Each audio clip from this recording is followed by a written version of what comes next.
I wake up in the morning and I want to reach for my phone. But I know that even if I were to crank up the brightness on that phone screen, it's not bright enough to trigger that cortisol spike and for me to be at my most alert and focused throughout the day and to optimize my sleep at night. So what I do is I get out of bed and I go outside. And if it's a bright, clear day and the sun is low in the sky or the sun is, starting to get overhead, what we call low solar angle, then I know I'm getting outside at the right time. If there's cloud cover and I can't see the sun, I also know I'm doing a good thing because it turns out, especially on cloudy days, you want to get outside and get as much light energy or photons in your eyes. But let's say it's a very clear day and I can see where the sun is. I do not need to stare directly into the sun. If it's very low in the sky, I might do that because it's not going to be very painful to my eyes. However, if the sun is a little bit brighter and a little bit higher in the sky, sometimes it can be painful to look at. So the way to get this sunlight viewing early in the day is to look toward the sun. If it's too bright to look at directly, well, then don't do that. You just look toward it, but not directly at it. It's absolutely fine to blink. In fact, I encourage you to blink whenever you feel the impulse to blink. Never look at any light, sunlight or otherwise, that's so bright that it's painful to look at because you can damage your eyes. But for this morning sunlight viewing, it's best to not wear sunglasses. That's right, to not wear sunglasses, at least for this morning sunlight viewing.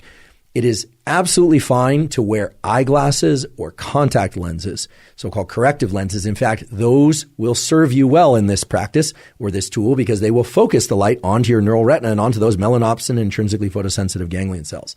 If your eyeglasses or contact lenses have UV protection, that's okay. There's so many different wavelengths of light coming from the sun, and they are bright enough that they will trigger the mechanisms that you want triggered at this early time of day. So try and get outside, ideally within the first 5 minutes of waking, or maybe it's 15 minutes, but certainly within the first hour after waking. I want to share with you 3 critical things about this tool of morning sunlight viewing. First of all, this is not some woo biology thing. This is grounded in the core of our physiology. There are literally hundreds, if not thousands, of quality peer-reviewed papers showing that light viewing early in the day is the most powerful stimulus for wakefulness throughout the day, and it has a powerful positive impact on your ability to fall and stay asleep at night. So this is really the foundational power tool for ensuring a great night's sleep and for feeling more awake during the day. Second of all, if you wake up before the sun is out, you can and probably should flip on artificial lights in your internal home environment or apartment or wherever you happen to live if your goal is to be awake. Right? If you wake up at 4 a.m. and you need to be awake, well, then turn on artificial lights. Once the sun is out, however, once the sun has risen, then you still want to get outside and view sunlight. Some of you will wake up before the sun comes out, and if you're asking whether or not turning on artificial lights can replace sunlight at those hours, unfortunately, the answer is no. Unless you have a very special light, we'll talk about what kind of light, the bright artificial lights in your home environment are not, I repeat, are not going to be sufficiently bright to turn on the cortisol mechanism and the other wake-up mechanisms that you need early in the day. The diabolical twist, however, is that those lights in your home or apartment or even on your phone are bright enough to disrupt your sleep if you look at them too late at night or in the middle of the night. So there's this asymmetry in our retinal, our eye biology, and in our brain's biology, whereby early in the day, right around waking, you need a lot of light, a lot of photons, a lot of light energy. And artificial lights generally just won't accomplish what you need them to accomplish. But at night, even a little bit of artificial light can really mess up your so-called circadian, your 24-hour clocks and all these mechanisms that we're talking about.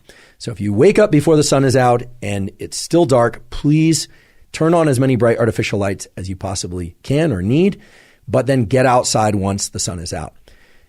On cloudy days, you especially need to get outside. I repeat, on cloudy days, overcast days, you especially need to get outside and get sunlight. You just need to get more of it. Now, how much light and how much light viewing do you need? This is going to vary depending on person and place, literally where you live on Earth, whether or not there's a lot of tree cover, whether or not you're somebody who has sensitive eyes or less sensitive eyes. It's really impossible for me to give an absolute prescriptive, but we can give some general guidelines. In general, on a clear day, meaning no cloud cover or minimal cloud cover. You want to get this sunlight exposure to your eyes for about 5 minutes or so. Could be 3 minutes one day, could be 7 minutes the next day, about 5 minutes. On a day where there's cloud cover, so the sun is just peeking through the clouds or it's more dense cloud cover, you want to get about 10 minutes of sunlight exposure to your eyes early in the day.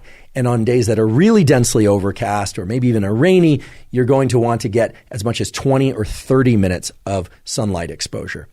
Another key thing is do not forget about, just don't try and get this sunlight exposure through a windshield of a car or a window, whether or not it's tinted or otherwise. It takes far too long. It's simply not going to trigger the relevant mechanisms. You would be standing there all day trying to get enough light into your eyes from the morning sunlight, and by then the sun will have already moved from low solar angle to overhead, and it simply won't work for all sorts of mechanisms related to your circadian rhythm functions.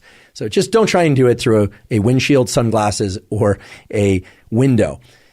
It's just not going to work. Get outside. If the weather is really bad or for whatever reason, safety reasons, you cannot get outside, well then I suppose try and get near a window. That would be the last resort. But you really want to get outside to get this sunlight exposure.